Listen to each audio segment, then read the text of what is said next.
Welcome to choice academy. அனைவருக்கும் வணக்கம். எல்லோரும் நல்லா இருக்கீங்களா? இந்த வீடியோ பதிவில் நம்ம பயிற்சி தமிழ் புத்தகத்தில் இருக்கக்கூடிய மரபு தொடர்கள் பார்க்க போகிறோம். இதற்கு முன்னதாக பயிற்சி தமிழ் புத்தகத்தில் இருக்கக்கூடிய மரபு தொடர்கள் ஒரு பாகம் போட்டிருக்கோம். அந்த வீடியோவை ஒரு முறை பாருங்கள். வீடியோக்குள்ளே போகலாங்களா? இங்கே பாருங்கள். கண்ணார காணுதல் அப்படின்ற மரபு தொடர் உணர்த்தக்கூடிய பொருள் என்ன? கண்ணார காணுதல் அப்படின்னா என்னது? என் கண்ணார என் பேர பிள்ளைகளை பார்த்துக்கிறேன் அப்படின்லாம் வயசானவங்க சொல்லுவாங்க இல்லையா? என்னது? ஆசை தீர நோக்குதல், இல்லைன்னா கண்கூடாக பார்த்தல். அதான் கண்ணார காணுதல். இல்லைன்னா நம்ம ஏதாவது ஒன்று சொன்னால் என் கண்ணார கண்டா தான் நான் நம்புவேன் அப்படின்லாம் சொல்லுவாங்க இல்லையா? அப்போ கண்ணார காணுதல்னால் கண்கூடாக பார்த்தல், இல்லைன்னா ஆசை தீர நோக்குதல். அடுத்து கண்ணி வைத்தல். நம்ம இதிலெல்லாம் சொல்லுவாங்க இல்லையா? திருடனை பிடிக்க வலை விரித்தார்கள், கண்ணி வைத்தார்கள் அப்படின்லாம் சொல்லுவாங்க இல்லையா? என்னது? புல், அதாவது என்னது? புல்னா பறவைகள் முதலியவற்றை அகப்படுத்துவதற்காக சுருக்கு கயிறு தொடுத்து வைத்தல். அதுதான் கண்ணி வைத்தல். சரிங்களா? கண்ணி வைத்து பிடித்தார்கள் அப்படின்லாம் சொல்லுவாங்க. கண்ணி வைத்தல்னா இந்த சுருக்கு வச்சு பிடிக்கிறது. கண்ணுக்கு கண்ணாதல். கண்ணுக்கு கண்ணா என் பிள்ளையை நான் பார்த்துக்கிறேன் அப்படின்னு சொல்லுவது மிகவும் பாராட்டுதல். சரிங்களா? கண்ணுக்கு கண்ணாகனா மிகவும் பாராட்டுதல். கண்ணை காட்டுதல் அப்படின்ற மரபு தொடர் என்னத்தை உணர்த்துது அப்படின்னு பார்த்தீங்கன்னா, கண்ணை காட்டுதல். கண்ணை காட்டிட்டான் பார் அப்படின்னா இந்த ஜாடை காட்டுறது. கண் ஜாடை காட்டுதல். அடுத்து கண்ணோடுதல். கண்ணோடுதல் அப்படின்னா தாட்சணியப்படுத்துதல். சரிங்களா? கண்ணோடுதல்னால் தாட்சணியப்படுத்துதல். அடுத்து கண் திறத்தல் அப்படின்னா என்னது? இப்போ தான் கடவுள் கண்ணை திறந்தார் அப்படின்னு சொல்லோம்ல. கடவுள் என் கண்ணை திறக்க வச்சிட்டாரு. என்னது? இவ்வளோ நாளாக நான் ஒரு மூட நம்பிக்கையில் மூழ்கி இருந்தேன், இப்போ கடவுள் எனக்கு அறிவை கொடுத்துட்டாரு அப்படின்னு சொல்லல, கண்ணை திறக்க வச்சார். அப்போ கண் திறத்தல் அப்படின்னது அறிவு உண்டாகுதல். அடுத்து பாருங்கள், கண்படுதல். கண்படுதல் கண்ணுபட்டுருச்சு பார், பிள்ளை கண்ணுபட்டுருச்சு அப்படின்லாம் சொல்லுவாங்க. அப்போ என்னது? திருஷ்டிப்படுதல், இல்லைன்னா கண்ணேறுபடுதல். சரிங்களா? கண் மூடுதல் அப்படின்னது இறந்து போதல். வயசானவங்க சொல்லுவாங்க, என் பேர பிள்ளைங்க நல்லா இருக்கிறத பார்த்துட்டா, அவங்களுக்கு ஒரு கல்யாணம் காட்சி பண்ணுறதை பார்த்துட்டா நான் சந்தோஷமாக கண்ணை மூடுவேன் அப்படின்லாம் சொல்லுவாங்க. கண் மூடுதல் அப்படின்னா என்னது? இறத்தல், சாதல். கத்தி தீட்டுதல் அப்படின்னா என்னது? கத்தி தீட்டுதல்னா என்னது? கெடுதி செய்வதற்கு சமயம் பார்த்தல். ஆள் நேரம் பார்த்து கத்தி தீட்டிகிட்டு இருக்கேன் அப்படின்லாம் சொல்லுவாங்க. அப்போ கத்தி தீட்டுதல் என்னது? கெடுதல் செய்வதற்காக சமயம் பார்த்து காத்திருத்தல். கதை கட்டுதல் அப்படிங்கிற மரபுத்தொடர் என்ன பண்ணுறது? கதை கட்டுறான்னா என்னது? பொய் செய்தி கிளப்புதல். கதை கட்டுதல்னால் பொய் செய்தி கிளப்புதல். கதை பிடுங்குதல். கதை பிடுங்குதல் அப்படின்னா என்னது? மற்றொரு வாயிலிருந்து கிண்டி கிளறி உண்மையை வாங்கிறது. அப்போ பிறர் வாயின் நின்று ரகசியம் வெளிவருமாறு செய்தல் தான் கதை பிடுங்குதல் அப்படின்னு சொல்லுவாங்க. அடுத்து பாருங்கள், கதை விடுதல். கதை விடுதல்னால் ரகசியம் வெளியே வருமாறு தந்திரமாக வார்த்தையை சொல்கிறது. சரிங்களா? கதை விடுறான். நம்ம பொதுவாக பொய் சொல்கிறதையுமே கதை விடுறான் அப்படின்னும் சொல்லுவோம். நீங்கள் எதுக்கு இருக்க ஆப்ஷனுக்கு ஏற்ற மாதிரி பார்த்துக்கோங்க. கதை விடுதல் அப்படின்னா ரகசியம் வெளியே வருமாறு தந்திரமாக வார்த்தையை பேசி அவங்கள்ட்ட உண்மையை வாங்குவாங்க இல்லையா? அதை தான் கதை விடுதல் அப்படின்னு சொல்லுவாங்க. அடுத்து கப்பம் கட்டுதல். கப்பம் கட்டுதல்னால் பேரரசர்களுக்கு சிற்றரசர்கள் திரை கொடுப்பாங்க இல்லையா? வரி முதலீடு கொடுப்பாங்களா? அதான் கப்பம் கட்டுதல், திரை கொடுத்தல். கப்பல் ஏறுதல் அப்படின்னா என்ன சொல்லுவாங்க? தண்டனையாக துரோக தேசத்துக்கு அனுப்புதல். சரிங்களா? கப்பல் ஏறுதல். கப்பல் ஏறுதல்னால் தண்டனையாக துரோக தேசத்துக்கு அனுப்புதலை கப்பல் ஏறுதல் அப்படின்னு சொல்லுவாங்க. இல்லைன்னா வெளியேறி போடுறது, அதை கப்பல் ஏறி சொல்லுவாங்க. மலை ஏறிடுச்சு, அந்த காலம்லாம் மலை ஏறிடுச்சு அப்படின்வாங்க. அது என்னது? அதெல்லாம் நடைமுறையிலேருந்து நீங்கி போயிடுச்சு. சரிங்களா? நீங்கி போதலை கப்பல் ஏறுதல் அப்படின்னு சொல்லுவாங்க. அடுத்து பாருங்கள், கபட நாடகம் அப்படின்னா என்னது? கபடம் அப்படின்னாலே போலி. கபட நாடகம்னா போலி நடிப்பு. கம்பி நீட்டுதல் அப்படிங்கிற மரபு தொடர் என்னத்தை உணர்த்துது அப்படின்னா ஓடி விடுதல், என்ன விரைந்து வெளியேறுதல். ஸ்கூல் புக்கில் விரைந்து வெளியேறுதல் அப்படின்னு சொல்லி இருக்குது. கயிறு திரித்தல் அப்படின்னா என்னது? கயிறு திரித்தல்னா என்னது? கற்பித்து சொல்லுதல். சரிங்களா? கயிறு திரிக்கிறான் அப்படின்வாங்க. கயிறு திரித்தல்னால் கற்பித்து சொல்லுதல். கரடி விடுதல் அப்படின்னா என்னது? பொய்யை கட்டி கூறுதலை கரடி விடுதல் அப்படின்னு சொல்லுவாங்க. கரடி வியாபாரம் அப்படிங்கிற மரபு சொல் மரபு தொடர் எதை உணர்த்துது அப்படின்னா இச்சகம் பேசுதல். சரிங்களா? இச்சகம் இல்லாத பொல்லாத பேசுகிறத கரடி வியாபாரம் அப்படின்னு சொல்லுவாங்க. அடுத்து கரணம் போடுதல். கரணம் அப்படின்னாலே சர்க்கஸ் இருக்கு இல்லையா? அதுதான் கரணம் அப்படின்னு சொல்லுவாங்க. அப்போ தன்னார் கூடியதெல்லாம் செய்தல். முடிஞ்ச அளவுக்கு அவனும் குட்டி கரணம் போட்டு பார்த்தேன், ஆனால் ஒன்றும் நடக்கலை அப்படின்னு சொல்லும் இல்லையா? அப்போ கரணம் போடுதல்னால் என்னது? தன்னால் என்னெல்லாம் செய்ய முடியுமோ முயற்சித்து பார்க்குறது. தன்னால் செய்யக்கூடியதெல்லாம் செய்தலை கர்ணம் போடுதல் அப்படின்னு சொல்லுவாங்க. அடுத்து பாருங்கள், கரி பூசுதல். கரி பூசுதல்னா அவமதித்தல். கருக்கூட்டுதல். கருக்கூட்டுதல் அப்படின்னது உபாயம் செய்தல். உபாயம்னா உதவி செய்தல். அடுத்து கரை காணுதல். கரை காணுதல்னா எல்லை அறிதல். கரைனா எல்லை, சரிங்களா? எல்லையை அறிதல் தான் வந்து கரை காணுதல். அடுத்து கரைத்து குடித்தல். நம்ம சொல்கிறோம் இல்லையா, எல்லா படத்தையும் நல்லபடியாக கரைச்சி குடிச்சிடணும் அப்படின்னா அது முற்றும் கற்றறிதல். கரைத்து குடித்தல்னா முற்றும் கற்றறிதல். கரையேறுதல் அப்படின்னா என்னது, ஏதோ ஒரு பிரச்சனையிலேருந்து மீண்டு வர்றதை வந்து கரையேறுதல் அப்படின்னு சொல்லுவாங்க. பாருங்கள், வறுமை முதலியவற்றிலிருந்து ஈடேறுதலை குறிக்கக்கூடிய மரபுத்தொடர் தான் வந்து கரையேற்றுதல்.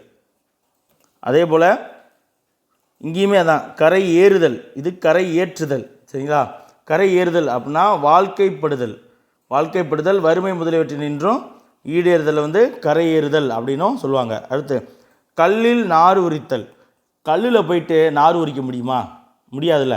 அப்போ என்னது, இயலாத காரியம், இல்லாத பொருளை வந்து பெறுவதற்கு முயலுதல். நடக்காத முடியாத காரியத்தை செய்கிறதுக்காக முயற்சி செய்யறது வந்து என்னது, அவன் கல்லில் நார் உரிக்கிறான் அப்படின்னு சொல்லுவாங்க. அடுத்து பாருங்க, கலகலத்தல் அப்படின்னது, கலகலத்தல்னா கட்டுக்குலைதல். களங்கடித்தல் அப்படின்னது கலங்கச் செய்வது. போர்க்களத்தில் வந்து எதிரிகளை கலங்கடித்தனர் அப்படின்னு சொல்லுவாங்க இல்லையா, களங்கடித்தல்னா கலங்கச் செய்தல். அடுத்து கழுத்து கொடுத்தல். கழுத்து கொடுத்தல்னா தன் வருத்தத்தை பாராமல் பிறர் காரியத்தை தான் ஏற்று நிற்கிறது. மற்றவங்க விஷயத்தில் போய் மூக்கு நுழைக்கிறதுன்னு சொல்லுவாங்களே, அதான் நம்மளுடைய பிரச்சனையை விட்டுட்டு அடுத்தவங்களுக்காக போய் தலையை நீட்டுறது, அதான் வந்து கழுத்து கொடுத்தல்.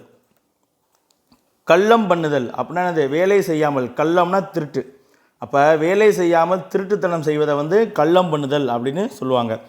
கல்லேடு விடுதல் அப்படின்னு என்னது, அரைகுறையாக வேலை செய்தலை வந்து கல்லேடு விடுதல் அப்படின்னு சொல்லுவாங்க.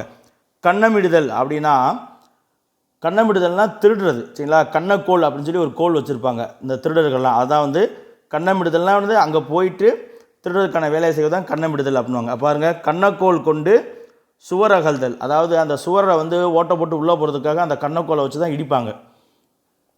நீங்கள் அரவான் படம் பார்த்தீங்கன்னா அதில் வந்து இந்த பசுபதி குரூப்லாம் திருடுறது போவாங்க இல்லையா, அப்போ வந்து அந்த கோல் ஒரு குச்சி மாதிரி வச்சுருப்பாங்க, அதை வச்சு அந்த கரெக்டாக அந்த ஒரு கல்லை மட்டும் இடித்து ஓட்டை எடுத்து அந்த அதில் ஒரு துணியை சுற்றி என்ன பண்ணாங்க, அந்த ஓட்டைகளை விட்டு அங்கே யார் இருக்காங்களா, அசைவு தெரிஞ்ச ஆளுங்க வந்துடுவாங்க இல்லையா, அந்த மாதிரி வச்சு பார்ப்பாங்க. அதுதான் கண்ணமிடுதல். அந்த கண்ணக்கோலை வச்சு அப்படியே செக் பண்ணி பார்ப்பாங்க யார் இருக்காங்களா இல்லையான்னு, அதுக்கப்புறம் உள்ளே போவாங்க. அதுதான் வந்து கண்ணமிடுதல் அப்படின்னா என்னது, கண்ணக்கோல் கொண்டு சுவர் அகழ்தல், இல்லைன்னா கொள்ளை கொள்ளுதல், அதை வந்து என்னது திருடுறதை வந்து கண்ணமிடுதல் அப்படின்னு சொல்லுவாங்க. கண்ணா பின்னாவெனல். கண்ணாபின்னான்னு பேசுகிறான் பாரு அப்படின்னு சொல்லுவாங்க. பொருளின்றி, பொருள் இல்லாமல் குளறுதல் குறிப்பு, பொருள் இல்லாமல் உளறதை வந்து கண்ணாபின்னாவெனல் அப்படின்னு சொல்லுவாங்க. கன்னிப்போர் அப்படின்னா ஒரு வீரனுடைய முதற் போரை வந்து என்னது கன்னிப்போர் அப்படின்னு சொல்லுவாங்க. அடுத்து கண்ணை பிரித்தல். பாருங்கள், 2 சொல்லி இன்னும் நை வந்திருக்கு. கண்ணை பிரித்தல் அப்படின்னா விளையாட்டில் இரு கட்சி வகுத்தல், 2 கட்சியை 2 டீமாக பிரிக்கிறாங்களா, அதை வந்து என்னது கண்ணை பிரித்தல் அப்படின்னு சொல்லுவாங்க. அடுத்து கண்ணை மாறுதல் அப்படின்னா விளையாட்டில் பக்கம் மாறி ஆடுறதை வந்து கண்ணை மாறுதல் அப்படின்னு சொல்லுவாங்க. கனப்படுத்துதல். கனப்படுத்துதல் அப்படின்னா என்னது, பெருமைப்படுத்துதல்னு அர்த்தம், சரிங்களா? மரியாதை செய்கிறத வந்து கனப்படுத்துதல், கணம் பொருந்திய அப்படின்லாம் சொல்லுவோம்ல, பெருமை பொருந்திய அப்படின்ற பொருள். அப்போ இந்த கணம் அப்படின்னா பெருமை, மரியாதை அப்படின்ற பொருள் நம்ம இதுலேருந்தே தெரிஞ்சுக்கலாம். காக்காய் பிடித்தல் நமக்கு தெரியும். காக்காய் பிடித்தல்னால் என்னது, ஒரு காரியத்துக்காக இச்சகமாக நடந்து வசப்படுத்துதல், அதாவது அவங்க போக்கிலே அவங்களுக்காக பணிந்து அவங்கள வசப்படுத்துறது தான் வந்து என்னது காக்காய் பிடித்தல். காட்டி கொடுத்தல். காட்டி கொடுத்தல்னா என்னது, தன் பக்கத்தில் இருக்கக்கூடிய ஒருவனை வந்து எதிரி கைப்பற்றக்கூடிய நிலைமையை உண்டாக்குதலை வந்து என்னது காட்டி கொடுத்தல் அப்படின்னு சொல்லுவாங்க. அடுத்து காடு காட்டுதல். காடு காட்டுதல்னால் என்னது, ஒருத்தர் ஒரு வீட்டுக்கு வழி கேட்குறான்னா அவனுக்கு காட்டு பக்கம் வழியாக காமிக்கிறதா என்னது ஏமாற்றுதல், சரிங்களா? எப்படிங்க புரிஞ்சுக்கலாம். அடுத்து காடு கெடுத்தல். காடு கெடுத்தல்னால் என்னது, காட்டை அழித்தல், காடு அழித்தல். காது குத்துதல் அப்படின்னா என்னது, எனக்கே காது குத்த பார்க்குற, யோகி பாபு சொல்கிறார் இல்லையா, எனக்கே விபூதி அடிக்க பார்க்குறேன் இல்லைன்னு, அந்த ஒரு விஜயகாந்த் படத்தில் வடிவேலுக்கு விபூதி அடிச்சுட்டு ஏமாற்றிட்டு போயிடுறாங்க, அதுலேருந்து வந்தது தான் டைலாக் விபூதி அடிக்கிறது. அதுக்கெல்லாம் முன்னாடி இருந்த மரபு தொடர் தான் வந்து என்னது காது குத்துதல், எனக்கே காது குத்த பார்க்குறியா, என்னது வஞ்சித்தல், ஏமாற்றுதல். காது கொடுத்தல் அப்படின்னா என்னது, கவனித்து கேட்குறது, கொஞ்சம் காதை கொடுத்து கேளு அப்படின்னு சொல்லுவோம் இல்லையா, நம்ம ஸ்கூலில் டீச்சர்ஸ்லாம் நடத்தும்போது நான் நடத்துகிற பாடத்தை கொஞ்சம் காது கொடுத்து கேளுங்க அப்படின்னு கேட்பாங்க. என்னது கவனித்து கேட்குறது. சரிங்களா? அடுத்து காப்பு கட்டுதல். காப்பு கட்டுதல் என்னது ஊக்கத்துடன் காரியத்தை தொடங்குறது. காப்பு கட்டுதல்னால் ஊக்கத்துடன் ஒரு காரியத்தை தொடங்குதல். கால் கழுவுதல் அப்படின்னா என்னது பாத்தியமளித்து உபசரித்தலை வந்து என்னது கால் கழுவுதல் அப்படின்னு சொல்லுவாங்க. கால் பிடித்தல் அப்படின்னா என்னது காலை பற்றி கொண்டு கெஞ்சுதலை வந்து கால் பிடித்தல் அப்படின்னு சொல்லுவாங்க. அடுத்து பாருங்கள், அடுத்த மரபு தொடர் காலில் விழுதல். காலில் விழுதல்னால் என்னது புகழடைதல். சரிங்களா? அதாவது சரணாகதி அடைதல்னு சொல்கிறோம் இல்லையா, அதுதான் காலில் விழுதல். அங்கிட்ட வந்து என்னது அடைக்கலமாகுதல், அதுதான் வந்து புகழடைதல். காற்றாய் பறத்தல். காற்றாய் பறத்தல் என்னது விரைந்தோடுதல். சரிங்களா? காற்றா பறக்கிறேன், நம்ம சுறுசுறுப்பாக தொழில் செய்கிறத வந்து என்னது காற்றா பறக்கிறான் அப்படின்னு சொல்லுவாங்க. அடுத்து கிட்டி கட்டுதல் அப்படின்னா என்னது நெருங்கி வருத்துதல், அதான் வந்து கிட்டி கட்டுதல். கிட்டி கட்டுதல்னால் நெருங்கி வருத்துதல், துன்புறுத்துறது. கிணற்று தவளை அப்படின்னா என்னது வெளியுலக அனுபவமற்றவனை வந்து கிணற்று தவளை அப்படின்னு சொல்லுவாங்க. கிண்டி பார்த்தல் அப்படின்னா சோதித்து பார்த்தல். கிண்டி பார்த்தல்னா அது சோதித்து பார்க்குறது. அடுத்து பாருங்கள், கிண்டி விடுதல், கிள்ளி விடுதல், கிளப்பி விடுதல், கிளறி விடுதல். சரிங்களா? இந்த நாலுக்குமே கிண்டி விடுதல், கிள்ளி விடுதல், கிளப்பி விடுதல், கிளறி விடுதல், இது எல்லாமே வந்து என்னது தூண்டி விடுதல் அப்படின்ற பொருளை உணர்த்தக்கூடிய மரபு தொடர்கள். அடுத்து பாருங்கள், கிள்ளி தெளித்தல் அப்படின்னா அது கிள்ளி கொடுக்குறான், அள்ளி கொடுப்பேன்னு பார்த்தா கிள்ளி கொடுக்குறான்டா அப்படின்னு சொல்லுவாங்க. என்னது சிறிது கொடுத்தல், அதான் வந்து கிள்ளி தெளித்தல். கிள்ளுக்கீரை அப்படின்னா என்னது என்னை நீ கிள்ளுக்கிறியா நினச்சிட்டியா அப்படின்னா என்னை அவ்வளோ சுலவாக அவ்வளோ எளிமையாக நினச்சிட்டியா அப்படின்ற அர்த்தம். அப்போ எளிமையானது. கீழறுத்தல் அப்படின்னா கீழறுத்தல்னா சதி செய்தல். கீழறுத்தல்னா சதி செய்தல். குட்டி கரணம் அப்படின்னா என்னது கரணம் பார்த்தோம்ல, அதுதான் பெரும் முயற்சி. குட்டிச்சுவர்னா என்னது மடையன் பழுது, ஒன்றுக்கு உதவாததை வந்து என்னது குட்டிச்சுவர் அப்படின்னு சொல்லுவாங்க. குட்டுணி அப்படின்னா என்னது பிறரால் குட்டுண்ணப்படுபவன். சரிங்களா? பிறரால் வந்து குட்டு வாங்குறவன் வந்து குட்டுண்ணி அப்படின்னு சொல்லுவாங்க. அதே போல் குட்டுப்பட்டவன் அப்படின்னா ஒரு தொழிலில் இடர்பட்டு அனுபவம் பெற்றவன் வந்து குட்டுப்பட்டவன் அப்படின்னு சொல்லுவாங்க. அடிபட்டவன் சொல்லுவாங்க இல்லையா, அதான். அடுத்து பாருங்கள், குட்டுப்படுதல்.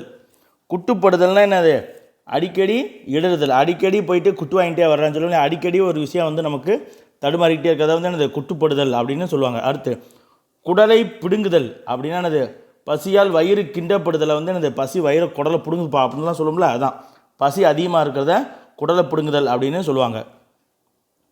அடுத்து பாருங்கள்,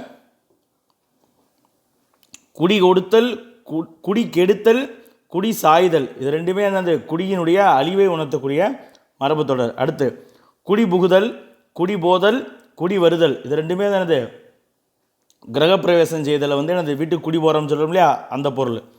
குடி மூழ்குதல் அப்படின்னா என்னது குடும்ப நிலை முதலே யாவும் அழிதல். என் பொழப்பே குடிமூழ்கி போச்சு அப்படின்னு சொல்ல இல்லையா, மொத்த குடும்பமும் குடிமூழ்கிருச்சுன்னா அது மொத்த குடும்ப நிலையும் அழிந்து போதலை வந்து குடிமூழ்குதல் அப்படின்னு சொல்லுவாங்க. அடுத்து குடி இறங்குதல். குடி இறங்குதல் அப்படின்னா நிலைகுடியாக தாங்குதலை வந்து குடி இறங்குதல் அப்படின்னு சொல்லுவாங்க. அடுத்து பாருங்கள், குடி எழும்புதல். குடி எழும்புதல் அப்படின்னா என்னது கலகம் முதலிய நிகழ்ச்சிகளால் குடி நீங்கி போய் விடுதல். சரிங்களா? கலகம் ஏற்பட்டு அவனை குடி நீங்கி போகிறத வந்து என்னது குடி எழும்புதல் அப்படின்னு சொல்லுவாங்க. குதிரை கொம்பு. குதிரை கொம்பு, எனக்கு எங்கேயாவது குதிரை கொம்பு இருக்கா அப்படின்னா அது இல்லாத ஒன்று இல்லைன்னா கிடைத்தே கிடையாது. சரியான குதிரை கொம்பாக இருக்கும் போல அது கிடைக்கவே கிடைக்காதது. அடுத்து குதிரை ஏறுதல், குதிரை விடுதல், இது ரெண்டுமே என்னது பிறரை கீழ்ப்படுத்தி அடக்கி ஆளுதலை வந்து என்னது அவன் மேலே குதிரை ஏற பார்க்குறேன் பார் அப்படின்னு சொல்லுவாங்க. பிறரை கீழ்ப்படுத்தி அவங்கள அடக்கி ஆளுதல் தான் வந்து என்னது குதிரை விடுதல், என்ன குதிரை ஏறுதல் அப்படின்னு சொல்லுவாங்க. குப்பை கிளறுதல்னா என்னது குற்றம் வெளியாகும்படி துருவி துருவி விசாரிக்கிறாங்க. போய் நீ பாட்டு பழைய குப்பையை கிளறாத அப்படின்னு சொல்லுவாங்க இல்லையா, அதான் குப்பை கிளறுதல்னா குற்றம் வெளியாகும்படி துருவி விசாரித்தல். கும்பகர்ணன். கும்பகர்ணன் யாருன்னா ராவணன் இருக்கார் இல்லையா, அவருடைய தம்பி. 6 மாதம் தூங்குவார். சரிங்களா? கும்பகர்ணன் அப்படின்னா அது பெரும் தூக்கம் உள்ளவனை வந்து நல்லா தூங்குறவன நல்லா கும்பகர்ணன் மாதிரி தூங்குறாயா அப்படின்லாம் சொல்லுவாங்க. அடுத்து கும்பிடுகல்லன். கும்பிடுகல்லன் அப்படின்னா என்னது வணக்கம் காட்டி வஞ்சகம் செய்கிறவன். நம்மளை பார்த்து பணிந்து வணங்கி நம்மளவே வஞ்சகம் செய்கிறவன் தான் வந்து என்னது கும்பிடுகல்லன் அப்படின்னு சொல்லுவாங்க. அடுத்து பாருங்கள், குமரி போர். கன்னிப்போர் பார்த்தோம் இல்லையா, அதே தான் குமரி போர்னாலும் வீரனுடைய முதற் போரை வந்து குமரிப்போர் கன்னிப்போர் அப்படின்னு சொல்லுவாங்க. அடுத்து குரங்கு சேட்டை. குரங்கு சேட்டைன்னா அந்த சின்ன பிள்ளை சொல்லுவாங்க, சரியான குரங்கு பயிலாக இருப்பான் போல, சேட்டை செஞ்சுட்டே இருக்கான்னு, குரங்கு சேட்டை செய்கிறான்னு. அப்போ குரங்கு சேட்டைன்னா என்னது, குறும்பு செய்கை செய்பவன்.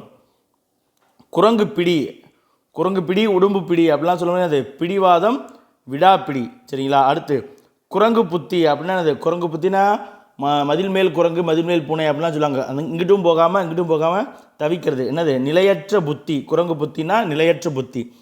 குலவிளக்கு அப்படின்னு அது குலத்தை விளங்க செய்பவரை வந்து என் குலத்துக்கே நீ தான் விளக்கு அப்படின்னு சொல்லுவோம் இல்லையா, என் குலத்தையே விளங்க செய்பவனை வந்து குலவிளக்கு அப்படின்னு சொல்லுவாங்க.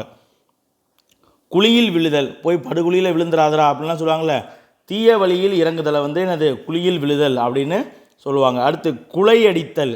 குலையடித்தல்னா வசப்படுத்த தந்திரம் செய்தல், வசப்படுத்துவதற்காக தந்திரம் செய்வதை வந்து குலையடித்தல் அப்படின்னு சொல்லுவாங்க. அடுத்து குறுக்கே மடக்கல் அப்படின்னா அது இடையிலேயே பேசி வாயை அடக்கிறது, அவனை பேசி குறுக்க மடக்கு அப்படிலாம் சொல்லுவாங்க இல்லையா, இடையிலேயே பேசி அவன் வாயை அடக்கிறத வந்து குறுக்கே மடக்கல் அப்படின்ற மரபு தொடர் மூலியமாக நம்ம உணர்த்துறோம். குறுக்கே மறித்தல் பார்த்தோம். இப்போ குறுக்கே முறித்தல், அதாவது காரியத்தை இடையே பாதியிலே விடுறது, ஒரு விஷயத்தை செய்யாமல் பாதியிலேயே முடிச்சுக்கிறத வந்து என்னது குறுக்கே முறித்தல் அப்படின்னு சொல்லுவாங்க. அடுத்து குறை வயிறு அப்படின்னா அது குறையாக உணவுண்ட வயிறை வந்து குறை வயிறு அப்படின்னு சொல்லுவாங்க. அடுத்து கூட்டற்றவன் அப்படின்னா அது ஒன்றுக்கும் உதவாதவனை வந்து கூட்டற்றவன் அப்படின்னு சொல்லுவாங்க. கூலிக்கு மாறித்தல் அப்படின்னா அது மனமில்லாமல் ஏதாவது ஒரு வேலையை செய்கிறது, ஏதாவது சம்பளத்துக்காக வேலையை செய்கிறதவன் தான் அது என்னது கூலிக்கு மாறித்தல் அப்படின்னு சொல்லுவாங்க. அடுத்து கேள்வி செவியன். கேள்வி செவியன் அப்படிங்கிற ஓமை தொடர் மரபு தொடர் வந்து எதை உணர்த்து அப்படின்னா, கேள்விப்பட்டதை எல்லாம் நம்புகிறவனை வந்து என்ன சொல்லுவாங்க கேள்வி செவியன். எதை சொன்னாலும் நம்புவான்ல, எதை கேள்விப்பட்டாலும் அது உண்மை அப்படின்னு சொல்லி நம்பிட்டு இருப்பாங்க இல்லையா, அதை பற்றி ஆராயாமல் ஏன் எதற்கு எப்படி அப்படின்னு கேள்வி கேட்காம எதை சொன்னாலும் நம்பிட்டு போவாங்கல்ல, அவனைத்தான் வந்து கேள்வி செவியன் அப்படின்னு சொல்லுவாங்க. அடுத்து கை குதவுதல் அப்படின்னா என்னது கை குதவியாக இருப்பாங்க, பக்கத்துலேயே வந்து இப்போ பொண்ணுன்னு கொடுத்தா என்ன சொல்லுவாங்க, பக்கத்துலேயே இருந்தால் கை குதவியாக இருக்கும் அப்படின்னு சொல்லுவாங்க. அப்படின்னா அது சமயத்துக்கு உதவுதல், சரிங்களா. கை குதவுதல்னா சமயத்துக்கு உதவுதல். அடுத்து பாருங்கள் கை கொள்ளுதல் அப்படின்னா என்னது கை கொள்ளுதல்னா பேணி கொள்ளுதல், சரிங்களா, பேணி கொள்ளுதல் பாதுகாத்து கொள்ளுதல். அடுத்து கை கடத்தல். கை கடத்தல்னா என்னது வசப்படாமல் மீறுவதை வந்து கை கடத்தல் அப்படின்னு சொல்லுவாங்க. அடுத்து பாருங்கள் கை கழுவுதல். கை கழுவுதல்னா என்னது விட்டு விடுதல், இந்த விஷயத்தை இதோடு நான் கை கழுவிடுறேன் அப்படின்னா என்னது இந்த விஷயத்தை இதோடு நான் விட்டுறேன். கடந்த முறை தேர்வில் கூட கேட்டிருக்காங்க, சரிங்களா. அடுத்து பாருங்கள் கை குவித்தல் அப்படின்னா என்னது வணங்குதல், கையாய் குவித்து வணங்குதல், கும்பிடுதலை வந்து என்னது கை குவித்தல், பெரியவங்களை பார்த்தா கை குவிக்கணும் அப்படின்னு சொல்லுவாங்க இல்லையா, அதான் கை குவித்தல்னா கையை குவித்து வணங்குதல். அடுத்து கை கூசுதல் அப்படின்னா என்னது ஒரு விஷயத்தை செய்கிறதுக்கு ஏதோ ஒரு பொருளை நம்ம அறியாமலே திருடணும் அப்படின்னு நினச்சா கூட என்னது கை கூசிடும், பயம் வந்துடும். அப்போ கை கூசுதல்னா என்னது பயத்தால் பின்னடைதல், அதுதான் வந்து கை கூசுதல் அப்படின்னு சொல்லுவாங்க. அடுத்து கை கூடுதல் அப்படின்னா என்னது காரியம் கை கூடிச்சு, நினச்ச காரியம் கை கூடிச்சுன்னு சொல்ல முடியாது, அப்போ காரியம் சித்தி அடைதல், அதை வந்து கை கூடுதல் அப்படின்னு சொல்லுவாங்க.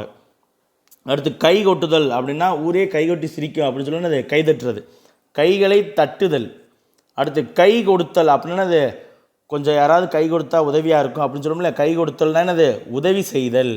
அடுத்து கை சோரல். கை சோரல் அப்படின்னா அது சோர்ந்து போதல், கை ஓய்ந்து போதலை வந்து கை சோரல் அப்படின்னு சொல்கிறோம். அடுத்து பாருங்கள் கை தப்புதல் அப்படின்னா அது கையிலிருந்து தவறி போதல், கை தப்பிருச்சு, பந்து இப்போ கிரிக்கெட்டே விளாட்றோம்னு வச்சுக்கோங்க, பந்து கை தப்பிருச்சு அப்படின்னு சொல்லணும், அது கையிலேருந்து தவறி விழுகிறது. அப்போ கை தப்புதல்னா கையிலிருந்து தவறி போதல். கை தவறுதல் அப்படின்னா என்னது தொலைந்து போதல், ஏதோ ஒன்று போனேன் பஸ்ஸில் போனேன், பஸ்ஸு கை தவறி போயிடுச்சு அப்படின்னு சொல்ல முடியாது, பர்ஸு. அப்போ தொலைந்து போதல் வந்து கை தவறுதல். கை தப்புதல்னா என்னது தவறி கீழே விழுகிறது, சரிங்களா. கையிலிருந்து தவறி கீழே விழுகிறத வந்து கை தப்புதல் அப்படின்னு சொல்லுவோம். கை தவறுதல் அப்படின்னா அது தொலைந்து போதல். அடுத்து பாருங்கள் கை தளர்தல். கை தளர்தல் அப்படின்னா என்னது இப்போல்லாம் ஆள் ரொம்ப நொடிஞ்சு போய் தளர்ந்து போயிட்டான் அப்படின்னு சொல்லுவோம்ல, வறுமையுறுதல், சரிங்களா. கை தளர்தல்னா வறுமையுறுதல். கை தாங்குதல் அப்படின்னா என்னது அழிவைதாமல் காத்தல், கொஞ்சம் கைதாங்களாக இருக்கும், அவங்க இருந்தால் கொஞ்சம் கைதாங்களாக இருப்பாங்க அப்படின்னா அது கொஞ்சம் உதவியாக இருப்பாங்க, நம்மளை அழிவுலேருந்து காப்பாற்றி கொடுப்பாங்க அப்படின்ற பொருள். கை தூக்குதல் அப்படின்னால என்னது வறுமையில் வருந்துவோரை காத்தல், கை தூக்கி விடுறது, சரிங்களா. அடுத்து கை தேர்தல் அப்படின்னா என்னது? திறமைசாலி. இந்த விஷயத்தில் இவன் நல்லா கை தேர்ந்தவன்டா அப்படின்லாம் சொல்லுவாங்களே, அப்போ என்னது? திறமை அடைதல்.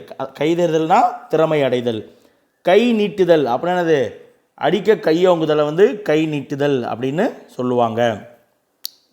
கை நுணுக்கம் அப்படிங்கிற மரபுத்தொடர் உணர்த்தக்கூடிய பொருள் என்னது? உலோபத்தனம். சரிங்களா? Close fitness. சரிங்களா? கை நுணுக்கம்னா என்னது? அந்த அளவுக்கு ரொம்ப க்ளோஸாக அந்த விஷயத்தை ரொம்ப நேர்த்தி அந்த விஷயம் செய்யக்கூடியது. அதான் வந்து கை நுணுக்கம். நல்ல திறமையாக செய்யக்கூடியது. சரிங்களா? அடுத்து கைப்படுத்தல். கைப்படுத்தல்னா என்னது? கைவசமாக்குதல்.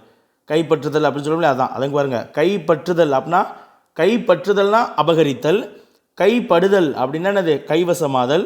கைப்பிடித்தல். கைப்பிடித்தல் என்னது? மனம் செய்தல், திருமணம் செய்தல் தான் கைப்பிடித்தல். அடுத்து பாருங்க, கைப்பிடியாய் பிடித்தல். கைப்பிடியாய் பிடித்தல்னா என்னது? கையும் களவுமாக பிடித்தல். சரிங்களா? கைப்பிடியாய் பிடித்தல்னா கையும் களவாண்ட பொருளும் அதோடு பிடிக்கிறது தான். கையும் களவுமாக பிடித்தலை வந்து கைப்பிடியாய் பிடித்தல் அப்படின்னு சொல்லுவாங்க. அடுத்து கை பொறுப்பாய் அப்படின்னா என்னது? கை பொறுப்பா, சிரத்தையாய், ரொம்ப கவனமாக பொறுப்பாக எடுத்து செய்கிறது. கை பொறுப்பாய்னா சிரத்தையாய். கை பொறுப்பு அப்படின்னா என்னது? நஷ்டம். சரிங்களா? கை பொறுப்புனா நஷ்டம். அடுத்து கை பதறுதல் அப்படின்னா என்னது? கை பதறுதுன்னா அவசரப்படுத்துதல். சரிங்களா? கை பதறல்னா அவசரப்படுதல். கை பரிமாறுதல் அப்படின்னா என்னது? அடிபிடி சண்டையிடுதல். கை பரிமாறுதல்னா அடிபிடி சண்டையிடுதல். கை பறிதல். சரிங்களா? கை பறிதல் அப்படின்னா கை தவறுதல், கை பறிதல். அடுத்து கை பார்த்தல் அப்படின்னா என்னது? வியாபார சரக்குகளை சோதித்தல். ஒரு கை பார்க்குறோம் அப்படின்லாம் சொல்லுவோம்ல. கை பார்த்தல்னா வியாபார சரக்குகளை வந்து சோதித்து பார்க்குறது, இல்லைன்னா பழுது பார்த்தல் வந்து என்னது? கை பார்த்தல் அப்படின்னு சொல்லுவாங்க. அடுத்து கை பிசைதல் அப்படின்னா என்னது? கையை பிசைஞ்சு செய்ய தெரியாமல் நிற்கிறான் பாரு அப்படின்வாங்க. கை பிசைதல்னா என்னது? செய்வதறியாமல் திகைத்தலை வந்து கை பிசைதல் அப்படின்னு சொல்லுவாங்க. அடுத்து கை பூசுதல் அப்படின்னா உண்ட கையை கழுவுதல்.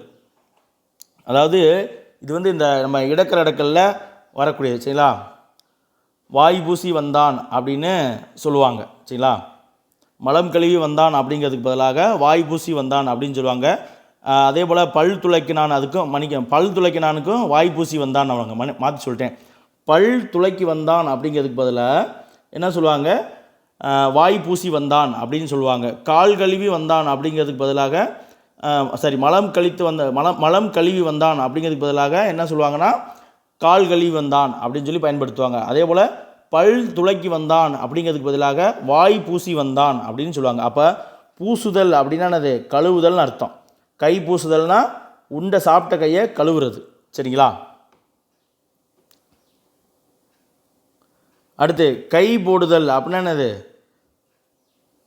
காம இச்சையோடு தொடுதல், அதை வந்து கை போடுதல் அப்படின்னு சொல்லுவாங்க. அடுத்து கை மறித்தல் அப்படின்னா என்னது? கை குவித்து விளக்குதலை வந்து கை மறித்தல் அப்படின்னு சொல்லுவாங்க. கை மாறு அப்படின்னா என்னது? பிரதி உபகாரம். ஒருத்தர் நமக்கு உதவி செஞ்சால் அதுக்கு நம்ம திரும்பி அவருக்கு செய்யக்கூடிய அந்த உதவியை தான் வந்து என்னது? கைமாறு அப்படின்னு சொல்லுவாங்க. கை மாற்று அப்படின்னா என்னது? கை மாற்றுனா கை கடன், அதாவது வட்டி இல்லாமல் காசை வாங்கிட்டு அதே காசை வட்டி இல்லாமல் தருவாங்களோ அதான் வந்து கை மாற்று அப்படின்னு சொல்லுவாங்க. அடுத்து கை மாறாட்டம். கை மாறாட்டம் அப்படின்னா கை தவறு, கை வன்மையால் செய்யக்கூடிய ஏமாற்றம். சரிங்களா? கை மாறாட்டம்னு அது அவருடைய கை வன்மையால் செய்யக்கூடிய ஏமாற்றத்தை வந்து கையால் செய்யக்கூடிய தவறை வந்து கை மாறாட்டம் அப்படின்னு சொல்லுவாங்க. அடுத்து கை மேலே அப்படின்னது உடன்கையில். கை மேலே காசு அப்படின்னு சொல்லுவோம் இல்லையா? கை மேலே காசு வேணும் அப்படின்னா அது உடன்கையில், உடனே எனக்கு காசு வேணும். அடுத்து கை மோசம் அப்படின்னது எதிர்பாராது நேர்ந்த கேடு தான் வந்து என்னது? தொட்டகை மோசமாச்சு அப்படின்னு சொல்லுவாங்களா? எதிர்பாராமல் நேர்ந்த ஒரு கேடு கை மோசம். கை மோசம் போதல் அப்படின்னா என்னது? பிறர் வஞ்சகத்துக்கு உட்பட்டு கேடு அடைதல். ஏதாவது ஒரு தொழில் பண்ணி கை மோசம் போயிடுச்சு அப்படின்னு சொல்லுவோம்ல, மற்றவருடைய வஞ்சகத்தால் நம்ம கேடு அடைதலை வந்து என்னது? கை மோசம் போதல் அப்படின்னு சொல்லுவாங்க. அடுத்து பாருங்கள், கையடக்கம்.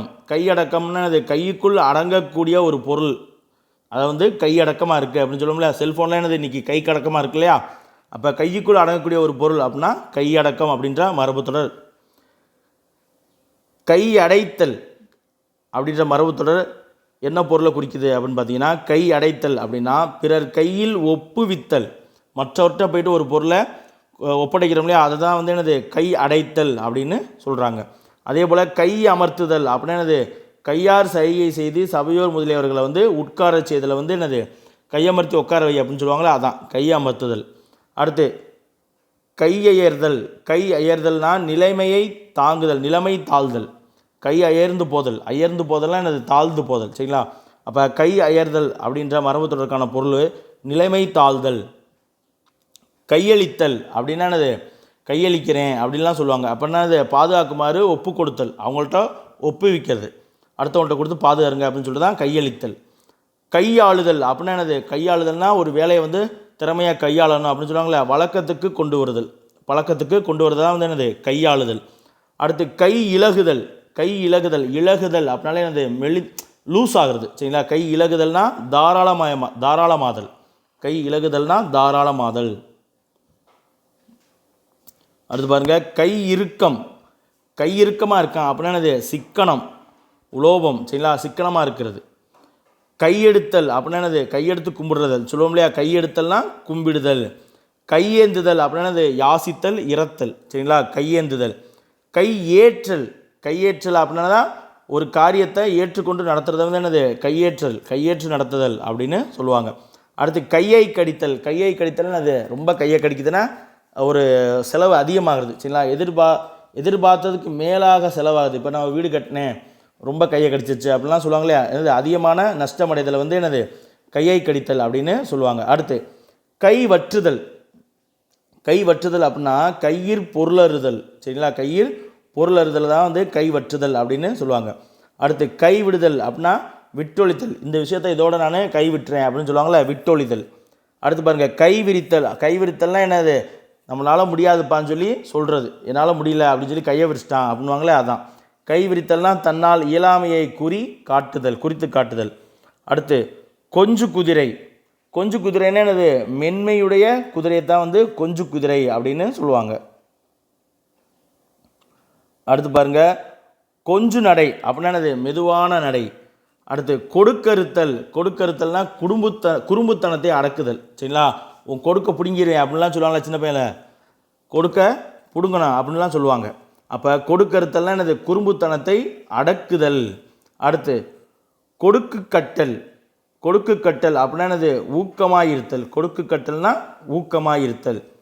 கொடுக்கு பிடித்தல் அப்படின்னா என்னது, ஊழியன் போன்று ஒருவனை விடாது பின்தொடர்ந்து திருதல். சரிங்களா? கொடுக்கு பிடித்தல் என்னது, ஒருத்தரை விடாது பின்னாடியே பிடிச்சிட்டு போகிறதா வந்து கொடுக்கு பிடித்தல் அப்படின்னு சொல்லுவாங்க. அடுத்து கொடுத்து வைத்தல். கொடுத்து வைத்தல்னா என்னது, பூர்வ புண்ணியத்தால் அதிர்ஷ்டம் பெற்றுத்தல். கொடுத்து வச்சோண்டா, போன ஜென்மத்தில் செஞ்ச புண்ணியம் அப்படின்னு சொல்லல. கொடுத்து வைத்தல்னா பூர்வ புண்ணியத்தால் கிடைச்சா நமக்கு ஒரு அதிர்ஷ்டம்.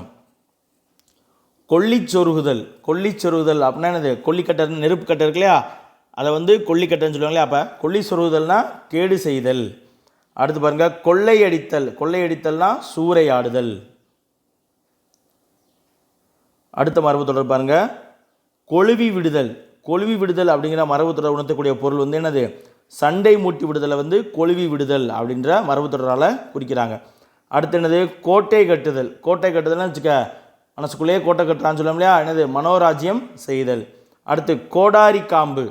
கோடாரி காம்பு அப்படிங்கிற மரபு தொடர் எதை உணர்த்துனா, கோடாரி, அந்த காம்பு இருக்கு இல்லையா, கோடாரியுடைய காம்பு வந்து மரத்தால் செய்தது.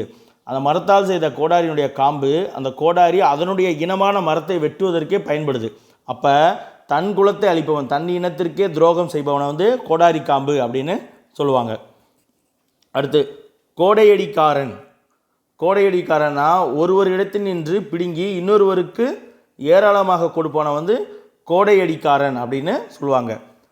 கோணங்கி கூத்து அப்படிங்கிற மரபு தொடர் எதை உணர்த்துது அப்படின்னு பார்த்தீங்கன்னா, கோணங்கி கூத்து அப்படின்னா ஒழுங்கற்ற நடையுடைகளை வந்து கோணங்கி கூத்து அப்படின்னு சொல்லுவாங்க. கோத்து கொடுத்தல் அப்படிங்கிற மரபு தொடர் எதை உணர்த்துது அப்படின்னு பார்த்தீங்கன்னா, இருவருக்குள்ளே பகை உண்டாகும்படி ஒருவர் கூற்றினை மற்றவருக்கு மாறுபடுத்தி சொல்கிறாங்க இல்லையா, அதுதான். அதாவது நான் ஒன்று சொன்னேன், அவன் 2-3 வார்த்தையை கோர்த்து சொல்லிட்டான் அப்படின்னு சொல்லுவோம்ல, அதான் கோர்த்து கொடுத்தல். அப்படின்னா இந்த கோர்த்து விட்டப்பார், நல்லா கோர்த்து விட்ட, வடிவேல் ஜோக்கில் இருக்கும்ல, நல்லா கோர்த்து விட்டு போயிட்டா அப்படின்வாங்க. அதாவது 2 பேருக்கும் சண்டை மூட்டி விடுற மாதிரி எச்சு மெச்சா சொல்கிறது. அடுத்து பாருங்கள், கோத்து கொடுத்தல் பார்த்துட்டோமா. அடுத்து வந்து கோத்து விடுதல். கோத்து விடுதலும் அதே பொருள் தான். கோத்து விடுதல் அப்படின்னாலும் பகை மூட்டுதல். அடுத்து கோபம் கொள்ளுதல் அப்படின்னா என்னது, புண் முதலிய உக்கிரமாதல். கோபம் கொள்ளுதல்னா என்னது, உக்கிரமாதல். அடுத்து கோமாளி கூத்து அப்படின்னா என்னது, நகைப்பு, சிரிப்பு வர செய்கிறது தான் வந்து கோமாளி கூத்து அப்படின்னு சொல்லுவாங்க. சிரிப்பு வர மாதிரி யாராவது எதாவது செஞ்சாங்கன்னா அதை வந்து கோமாளி கூத்து அப்படின்னு சொல்லுவாங்க செயலை. கோயிற்காலை. கோயிற்காலைனா என்னென்னா அடங்காத தடியன். கோயில் காளையை வந்து யாரும் பிடிச்சிட்டு போய் கட்ட மாட்டாங்க. அது பாட்டுக்கு ஊரில் அங்கிட்டு இங்கிட்டு பூரா தெரிஞ்சுக்கிட்டு இருக்கோம். அதான் சொல்லுவாங்களே, ஒன்றுக்கு அடங்காமல் வீட்டுக்கு அடங்காமல் திரிவான்ல, நல்லா கோயில் மாடு மாதிரி சுற்றுறான் பாரு அப்படின்னாங்க. அப்போ கோயில் காளைனா அடங்காத தடியன். கோயில் பெருச்சாளி. கோயில் பெருச்சாளி அப்படின்னா என்னென்னா, கோயிலுக்குள்ளேயே இருந்து கோயில் சொத்தையை அபகரிக்கிறான் இல்லையா, அவனைத்தான் வந்து கோயில் பெருச்சாளி அப்படின்னு சொல்லுவாங்க. அடுத்து பாருங்கள், சக்கையாய் பிழிதல். இதை நம்ம ஏற்கனவே பார்த்துட்டோம்.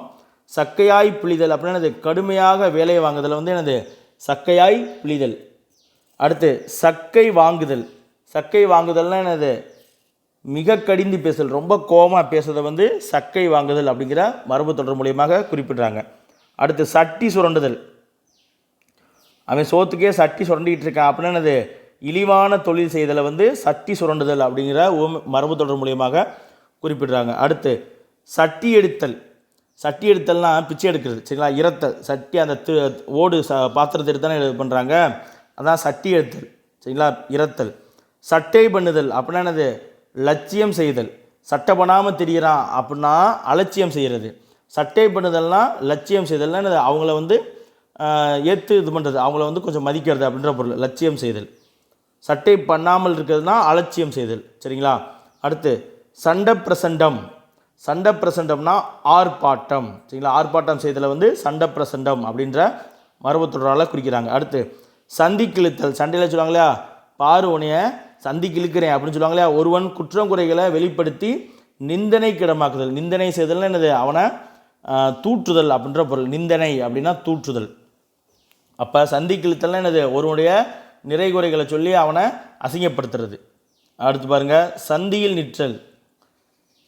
சந்தியில் நிற்றல்னா என்னது, தெருவில் நிற்கிறது, நிர்கதியாக இருக்கிறத வந்து என்னது சந்தியில் நிற்றல் அப்படின்னு சொல்லுவாங்க. அடுத்து சந்து பார்த்தல். சந்து பார்த்தல் என்னது, சமயம் பார்த்தல். அடுத்து சந்து போதல் அப்படின்ற மரபு தொடர் எதை உணர்த்துது அப்படின்னு பார்த்தீங்கன்னா, சந்து போதல்னா தூது போதல். அடுத்து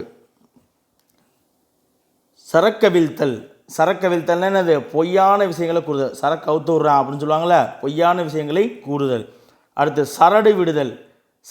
சரடு விடுதல் அப்படிங்கிற மரபு தொடர் வந்து ஒரு விஷயத்தை பொய்யாக கற்பித்து வெளியிடுதலை வந்து குறிக்கக்கூடிய ஒரு மரபு தொடர். அடுத்து சரந்தொடுத்தல். சரந்தொடுத்தல்னா என்னது, மிகுதியாக வைதல். சரஞ்சரமாக தொடுத்துக்கிட்டு வர்றாங்க அப்படின்னு சொல்லுவாங்களே, சரந்தொடுத்தலாம் மிகுதியாக வைதல். வைதல் அப்படின்னா திட்டுவது சரிங்களா. வைதல்னா திட்டுதல் அப்படின்ற பொருள். அடுத்து சரமாரியாக அப்படின்னா இடைவிடாமல். சரமாரியா வந்துக்கிட்டே இருக்குப்பா அப்படின்னு சொல்லுவாங்களே, இடைவிடாமல். அடுத்து சரி கட்டுதல் அப்படின்னா என்னது, இணக்குதல். சரி கட்டுதல்னா ஒத்துப்போக வைக்கிறது.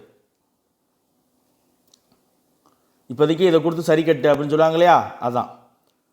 அடுத்து சருகரித்தல். சருகரித்தல்னா பயனை அனுபவிக்க முடியாமல் உழைத்தலை வந்து சருகரித்தல் அப்படின்னு சொல்லுவாங்க. அடுத்து சாம்பிராணி போடுதல். சாம்பிராணி போடுதல்னா என்னது, அவன் கோவத்துக்கு இவன் சாம்பிராணி போடுறான்வாங்க. அதாவது நெருப்பு கங்கு அது பாட்டுக்கு தான் இருக்கும், அதில் சாம்பிராணி போட்டால் என்னாகும், புகை புகையாக கக்கும். அப்போ என்னது, தூண்டி விடுதல் சரிங்களா. சாறு பிழிதல் அப்படின்னாலும் என்னது, மிகுதியாக வேலையை வாங்கி வருத்துதலை வந்து சாறு பிழிதல், சக்கை பிழிதல் அப்படின்னு சொல்லுவாங்க. அடுத்து சிட்டா பறக்கிறான் அப்படின்னா என்னது, பறவை போல் விரந்தோடி போகிறது. சிட்டா பறந்துட்டான் அப்படின்னு சொல்லுவாங்க, வேகமாக போகிறது. அடுத்து சிண்டு முடிதல்.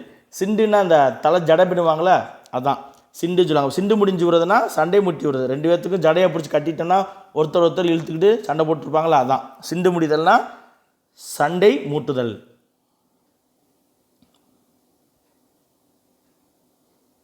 சரி, ஓகே. இதோட வந்து நம்ம இந்த வீடியோ பதிவை முடிச்சுக்குவோம். மீதி இருக்கக்கூடிய மரபு தொடர்களை வந்து நம்ம அடுத்த வீடியோவில் பார்க்கலாம் சரிங்களா. தொடர்ச்சியாக பாருங்கள். இதற்கு முன்னாடி போட்ட மரபு தொடர் வீடியோக்களையும் பாருங்கள்.